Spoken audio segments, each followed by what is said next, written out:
আপনার বাংলাদেশ সেনাবাহিনীর প্রধান এবং আমাদের স্বরাষ্ট্রমন্ত্রী বলেছিল যে এই দেশে আর কোনো সেনাবাহিনী বা কোনো কেউ আর মানুষের উপরে গুলি চালাইব না, ঠিক আছে। 24 সালে যখন সেনাবাহিনী বা অন্যান্য বাহিনী আমরা দেখি নাই, যদিও শুনছি যে গুলি করছে, ওই সময় 24 সালে অনেক সাধারণ এই দেশের অনেক জ্ঞানী মানুষের আসমান পর্যন্ত কাঁপছে। গোপালগঞ্জে যে এইভাবে নিরীহ মানুষ হত্যা করছে, ভ্যানওয়ালা টলিওয়ালা, এই সময় কি আসমান কাঁপে না? এখন কি তাকে খাট কাঁপে? আসমান 24 সালে কাঁপছে, ওই স্টাইলে 25 সালেও মানুষ মারছে, তাহলে 25 সালে কেন আসমান কাঁপে না? হ্যাঁ, এখন কই? আপনার গোপালগঞ্জ কি আলাদা একটা অঙ্গরাজ্য যেটা আমি দখল করতে হইব? গোপালগঞ্জে কি গাজা না রাফা যেটা আমার নিয়ন্ত্রণে আনতে হইব? আমি তো মনে করি ইসরায়েলও এমনি মানুষ মারে না। এইবার মানুষ ব্যাগ যাইতেছে, অথচ সেনাবাহিনীর টার্গেট করে গুলি করে। এইটা কি গোপালগঞ্জ কি আলাদা রাষ্ট্র?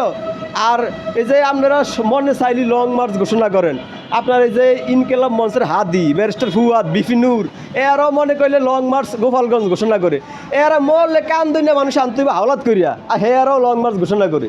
আওয়ামী লীগ মরিয়া গেছে, তার মানে এতই খারাপ হয়ে গেছে তোর ব্যারিস্টার ফুয়াদ আওয়ামী লীগকে নিয়ে বাজে বাজে কথা কবি। এখন আওয়ামী লীগ দেশে নেই, অথচ সবচেয়ে বেশি ভয় করে আওয়ামী লীগের। তাই বারবার আমার একটা কথা বারবার মনে করে দেই যে গোপালগঞ্জ ইস্যুটা সরকার যেই হিন্দি ছবির স্টাইলে এই যে পুলিশ হেডকোয়ার্টার বৈশা যেভাবে নিয়ন্ত্রণ করে মানুষ মারছে রিমোট দিয়া, এটা নজিরবিহীন ঘটনা। আমি মনে করি এই সেনাবাহিনী আসলে তার আত্মমানসম্মান আছে সব হারাইছে। সেনাবাহিনী মানসম্মান এখন জিরো টলারেন্স আছে। মানুষ সেনাবাহিনী আসলেই আর পছন্দ করে না, কারণ এইভাবে কোনো দেশে, কোনো স্বাধীন দেশে এভাবে গুলি করতে পারে না যেটা করছে সেনাবাহিনী গোপালগঞ্জে। কারণ গোপালগঞ্জ বাংলাদেশের একটা জেলা, এটা বাইরের কোনো জায়গা না যেটা আমরা দখল করবেন। এখন আপনাদের 24 সালে আসমান কাঁপে, 25 সালে আসমান কাঁপে না, এটা কেমন আসমান? আর এটা আমার কেমন সুশীল সমাজের লোক আপনারা, কেমন আপনারা জ্ঞানী? এটা আপনারা সর্বকালের সেরা মূর্খ লোক। আপনারা যে ব্যারিস্টার ফুয়াদ মনে চাই একবার কইছে ক্যান্টনমেন্ট উড়ে দিব, এনসিপির নেতারা বহুত সময় সেনাবাহিনী নিয়ে বলতে বলছে, অথচ সেনাবাহিনী টাঙ্কি ছাড়া কোনো ভরসা আসিল না। এখন মার্কা সাপলা না দিয়ে অনকা ওই সেনাবাহিনী টাঙ্কি দেওয়া উচিত, যেটাতে আশ্রয় করে হেরাই দেশে হয়েছে। আপনার মাঝে মাঝে ব্যারিস্টার ফুয়াদে কয় কি সেনাবাহিনীর ক্যান্টনমেন্ট উড়ে দিব। ব্যারিস্টার ফুয়াদে সারা বাংলাদেশে যা কর্মী আছে আমগর এই যে রিস্কালার যদি ডিজে ফাটি করি আরও বেশি মানুষ হইব, এ বি ফাটির তো বেশি মানুষ হইব, আমরা রিস্কালার যদি ঢাকার ডিজে ফাটি করি। আর হ্যাঁ, ব্যারিস্টার ফুয়াদে নাকি পুরো ক্যান্টনমেন্ট উড়ে দিব। এই হচ্ছে বাংলাদেশ, আর এই দেশে আমরা অনেক কথা শুনুন লাগে ভাই, এইলো অবস্থা। তবে কথা হয়েছে গিয়া যে সরকারের থায় সে তার সর্বোচ্চটা দেখায়। আপনার বিচার বিভাগ আজকে মানুষ দাঁড়াইতে পারে না, ডিম মারে। বিচারক স্বাধীনভাবে বিচার করতে পারে না, মন চাইলে মব চালায় দেয়। এই ডাক্তার ইউনুস একটা পার্টি তৈরি করে দিয়েছে এনসিপি, ওনার বর্ষায় শুধু এনসিপি এগরেই রাখছে শুধু মায়ের দেওয়ানোর লেগে। মানুষ এই সরকারের বিরুদ্ধে কথা কইব আর এনসিপি আছে মায়ের দিব। আর ডাক্তার ইউনুস একটা কথা প্রথমই ক্ষমতা এসে বলছে যে যা পারেন আমার নামে সমালোচনা করেন। উনি ওই সমালোচনা করার প্ল্যাটফর্ম খুলে দিছে, অথচ প্রত্যেকটা টকশোতে ওনার নামে প্রত্যেকটা সুশীল সমাজ, হ্যাঁ, আবল তাবল বকে, উনি শোনেই না। উনি শোনা উল্লাম মেয়া, উনি শুধু শুনতেই আছে, কিন্তু কোনো প্রতিক্রিয়া করে না। আর টকশোতে সুশীল সমাজ যারা আছে এরা বকা উল্লাম মেয়ে, এরা শুধু বকতেই আছে। তো এটা কোন ধরনের সমস্যা? ডক্টর ইউনূসের যে বয়স, এই বয়সে আসলেই মানুষের ড্যামেজ হয়ে যায়, আসলেই মানুষের মস্তিষ্ক ড্যামেজ হয়ে গেছে। ওই লোকটাকে যতই কয় লোকটা কিছুই বোঝে না। হঠাৎ করে একটা বিপদে পড়ে বিএনপি সরকার সব দলের নিয়ে মূল্য জুস খাওয়ায়। বিপদ শেষ, এবার এনসিপির ফিসে রাষ্ট্রীয়ভাবে কত কোটি টাকা খরচ করছে এই সরকার, করছে না? গোপালগঞ্জে করছে, বিভিন্ন যত জায়গায় যায় তত জায়গায় খরচ করে। অথচ ডক্টর ইউনূস ইংল্যান্ডে যায় 3 থেকে 4 কোটি টাকা খরচ করছে একটা হারমোনিয়া অর্ডার লেগা। এই লোকটাই নিজের প্রয়োজনে যথেষ্ট খরচ করে, যখন বাংলাদেশের প্রয়োজন হয়েছে তখন ভিক্ষা চায়, ফেসবুকে ভিক্ষা চায়, অ্যাকাউন্ট খুলে বয়ে রয়েছে। নিজের প্রয়োজনে বাংলাদেশে যে 3 কোটি টাকা ইংল্যান্ডে খরচ করছে, বাংলাদেশের জনগণের কি 3 পয়সারও লাভ হয়েছে? 1 পয়সারও লাভ হয়নি, অথচ 3 কোটি টাকা গিয়ে ইংল্যান্ডে খরচ করছে। আপনি দেন এই যে এই লোকটায়, এই লোকটা বিশ্ব দরবারে আরও বাংলাদেশের মান সম্মান খাইছে। আমি মনে করি বাংলাদেশের মানুষ, আমি আমি আমি নিজে ডক্টর ইউনূসের নামে মামলা করুম, কারণ ইংল্যান্ডে যায় পুরো বাংলাদেশের মান সম্মান খাইছে। একজন রাষ্ট্রপ্রধানের কাছে হাতে আরেকজন রাষ্ট্রপ্রধান দেখাই করে নেয়, গেট খুলে নেয়, একটা অ্যাওয়ার্ড লাল গালিচা দেয় না, একজন সাংবাদিক ছিল না, কত বেহায় একটা ইয়া। আর তার একজন ফেস সচিব আছে ডাস্টবিন শফিক, হ্যাঁ একটা যথেষ্ট সম্মান করছে। কোনটা সম্মান কোনটা অপমান এটাই তো বোঝে না ফেস সচিব। কি ভালো ফেস সচিব কন্ত ভাই, হ্যাঁ, এই ফেস সচিব ওই লোকটায় বাংলাদেশের টাকা নষ্ট করে করে করে হাজার কোটি লস করে। আর যখন বাংলাদেশে ইস্যু হয়েছে, যখন মাইনস্টোনের দুর্ঘটনা ঘটছে, তখন ভিক্ষার ঝুলিলে বয়ে রয়েছে যে আমার ভিক্ষা দেন। নির্লজ্জ বেহায়া একটা সরকার। আপনার ডাক্তার ইনি সারা বিশ্বের মধ্যে ৭০ নম্বর ধনী না, ওনার আন্তর্জাতিকভাবে একটা গ্রহণযোগ্যতা আছে, উনি নোবেল বিজয়ী। তবে পৃথিবীতে অনেক নোবেল বিজয়ী যে এলো আছে, বুঝছেন, যে এলো আছে। মেইন কথা হচ্ছে ডক্টর ইউনূস হচ্ছে আপনার একটা আমেরিকান একটা প্রোডাক্ট, যে আমেরিকার পণ্য। কারণ উনি ক্ষমতা থেকে যাওয়ার পরে উনি যাইব কই আমেরিকা। আর ওনার সাথে বিল ক্লিন্টনের যে ফ্যামিলি, হিলারি ক্লিন্টনের ওই ফ্যামিলির খুব ঘনিষ্ঠ সম্পর্ক আছে। উনি আমেরিকার যে এজেন্ডা ওইটা বাস্তবায়ন করার জন্য এখানে আসছে। আমরা আগের সরকারের যতই ফ্যাসিস্ট বা স্বৈরাচার বলি, আমাদের ওই ফ্যাসিস্ট সরকার কিন্তু করিডোর দেয় নাই, বন্দর দেয় নাই, হ্যাঁ এগুলো দেয় নাই। কিন্তু এই সরকার তো গোপনে সব কিছুই দেয়। হ্যাঁ, আমরা তাই ফ্যাসিস্ট বলি। আজকে ফ্যাসিস্ট দেখেন একটা বার্ন ইউনিট তৈরি করছে, যে বার্ন ইউনিটের কারণে হাজারো মানুষের জীবন বাঁচে। কিন্তু আপনি ফ্যাসিস্ট না, আপনি ভালো মানুষ, আপনি করিডোর দেন কা? এটা ছোট্ট একটা দেশ, সেই দেশে মানুষ গায়ে গায়ে বাজে, তারপরে আপনি করিডোর দেন, আপনি বন্দর দেন, তাতে আপনি সবই দিয়া দেন রে ভাই। এটা তো উচিত না। আর আমরা ফ্যাসিস্ট কই কারে? ফ্যাসিস্টই তো ভালো আছিল, যে ফ্যাসিস্টের আমলে দেশ ভালো চলছে। যে ফ্যাসিস্ট ফ্লাইওভার মেট্রো রেল বানাইছে, যে ফ্যাসিস্ট পদ্মা ব্রিজ বানাইছে, যে ফ্যাসিস্ট রামপুর পারমাণবিক বিদ্যুৎ বানাইছে, কর্ণফুলী টানেল বানাইছে, এই যে এলিভেটেড এক্সপ্রেসওয়ে বানাইছে, ওই ফ্যাসিস্টই তো ভালো। আপনি ভালো, খুব ভালো। আপনি কী করছেন? 1 বছর সময় পাইছে ডক্টর ইউনূস, 1 বছর কী করছে? একটা বড় প্রজেক্ট দেখান তো, যে এটা করছে। আর যা কিছু দেখাইছে মানুষের স্বপ্ন, সব একটা কাল্পনিক স্বপ্ন দেখাইছে ক্ষমতার দীর্ঘকরণের জন্য। এই ছাড়া কিছু না। ডক্টর ইউনূস দ্বারা বাংলাদেশের ভালো 1% সম্ভব না, এবং ওটা দেখাই যায় না। উনি শুধু করছে কি দেখেন, 5ই আগস্টের পরে কে কী পাইলো? সাধারণ জনগণ সার্জিস বাড়ি যাওয়াই না, ভাড়া নাই, হ্যাঁ অন 15-20টা বা 1-150 গাড়ি লিয়ে হ্যাঁ বাড়ি যেতে পারে। আর হান্নান মাসুদ আমার এলাকার, ও অন বিল্ডিং করা শুরু করছে।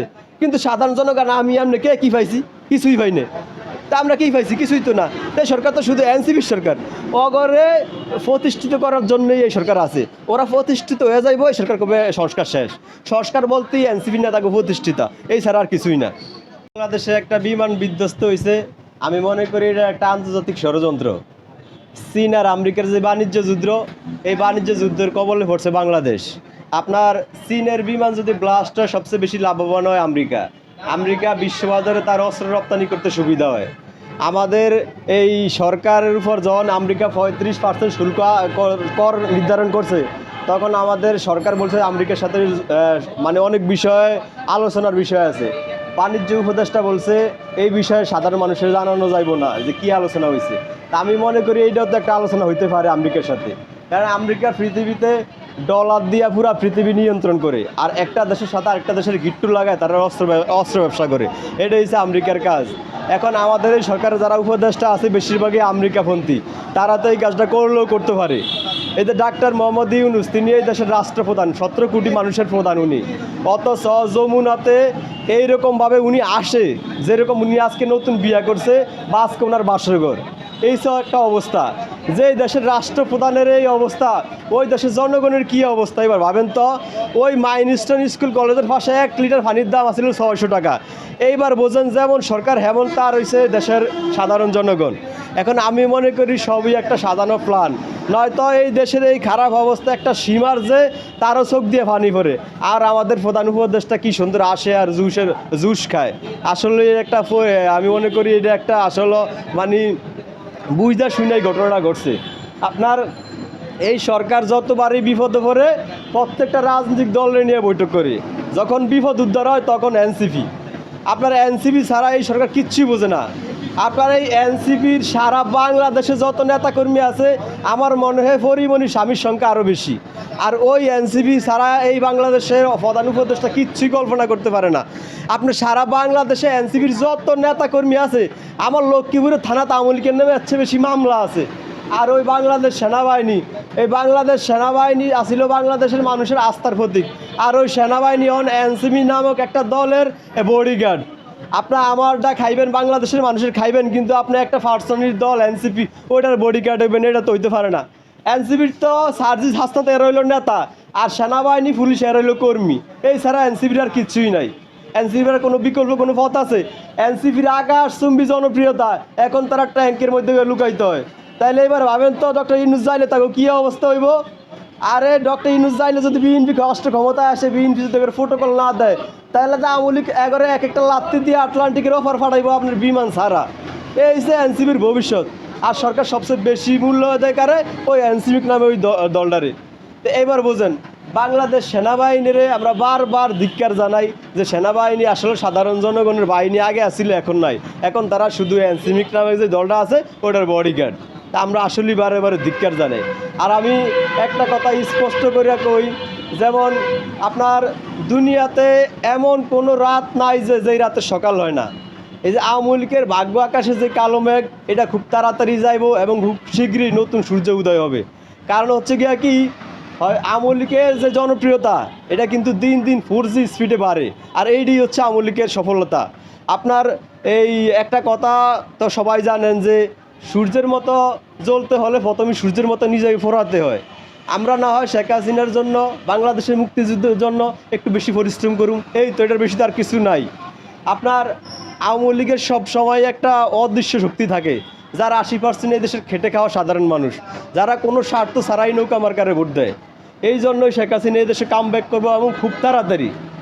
যেই দিনে ঢাকাতে শেখ হাসিনা পাওয়া রাখবে, পুরো ঢাকা শহরে ওই দিন 7.2 মাত্রা ভূমিকম্প শুরু হয়ে যাব।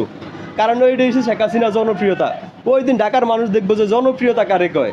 আমার মনে হয় মানুষ জয় বাংলা স্লোগান দিতে দিতে বর্ডার ক্রস করে দিল্লি যাইব শেখ হাসিনা আনার জন্য, এই সরকারের শুধু অকর্মর কারণে।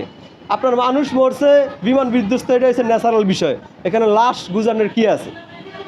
আপনি যদি মঙ্গল গ্রহ থেকে অন্য কোনো গ্রহ থেকে যদি একটা রাষ্ট্র আইসা পৃথিবীতে পড়ে, আর যদি কয়েক লক্ষ মানুষ মারা যায়, এটা ন্যাচারালি ওয়ে না? এটা তো কারো কিছু করার থাকে না। বিমান ব্লাস্ট হচ্ছে যদি ন্যাচারাল একটা ওয়ে থাকে, তাহলে আপনি লাশের হিসাব দেন না কা? আমরা সাধারণ মানুষ বলি না তো, যারা লাশ পায় না তারাই তো বলে। এখন দেখা গেছে এইসব উপদেশটা যারা আকাশ চুম্বি জনপ্রিয়তা, তাকে 9 ঘন্টা 8 ঘন্টা তারা অবরুদ্ধ থাকে। এটা তো স্পষ্ট যে সরকারের মানুষ আর সরকারের উপদেষ্টা যারা আছে তাকে পছন্দ করে না। এই জন্য সরকার খুব তাড়াতাড়ি রিজাইন করে যাওয়াই বেটার আমি মনে করি। কারণ সরকার দিন দিন এই উপদেশটা জনপ্রিয়তা হারায়।